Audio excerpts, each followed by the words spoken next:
Hello, my name is Dylan Holt, and today I'll be presenting my summary of Chapter 3. This chapter is about the laws, regulations, and external forces that affect the healthcare organizations and their information systems. The first topic that I'll be discussing is the different forms of regulation. First on the list is licensure, which is the process that gives a facility the approval to operate. State governments are in charge of giving out these licenses, and facilities are required to have these if they want to operate. Some aspects that are considered are physical plant standards, fire safety, space allocation, as well as personnel. Certifications give healthcare organizations the ability to participate in Medicare and Medicaid. More specifically, it allows them to get reimbursement from CMS.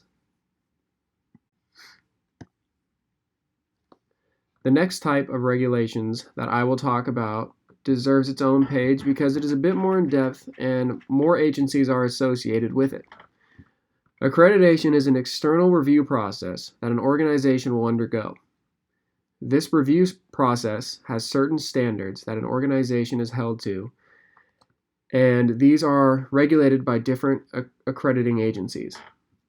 The most well-known is the Joint Commission, but their standards have changed a great deal over the last 40 years.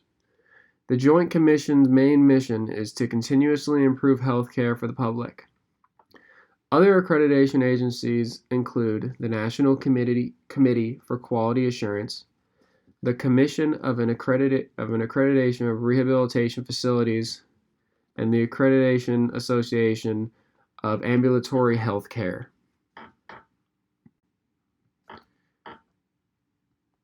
Legal health records are somewhat up to debate as they are being modified in state and federal government. One thing is for sure, organizations must clearly define the components of the legal health record.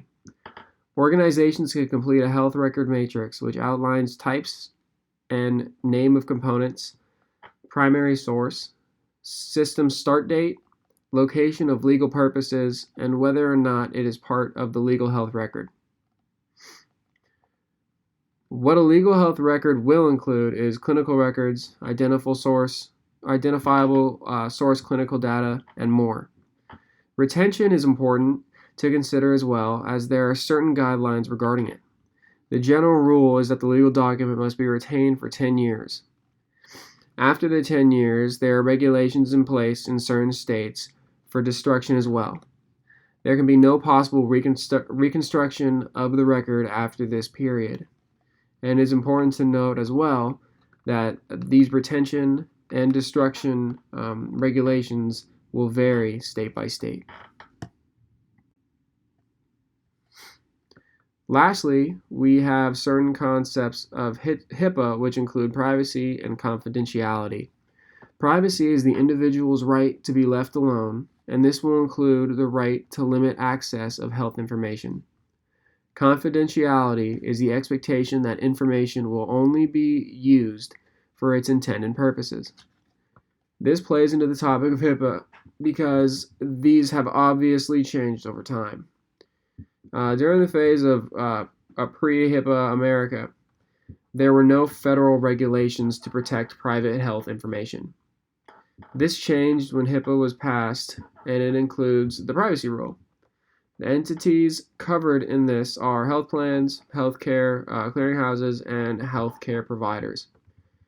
This rule has also been expanded over time.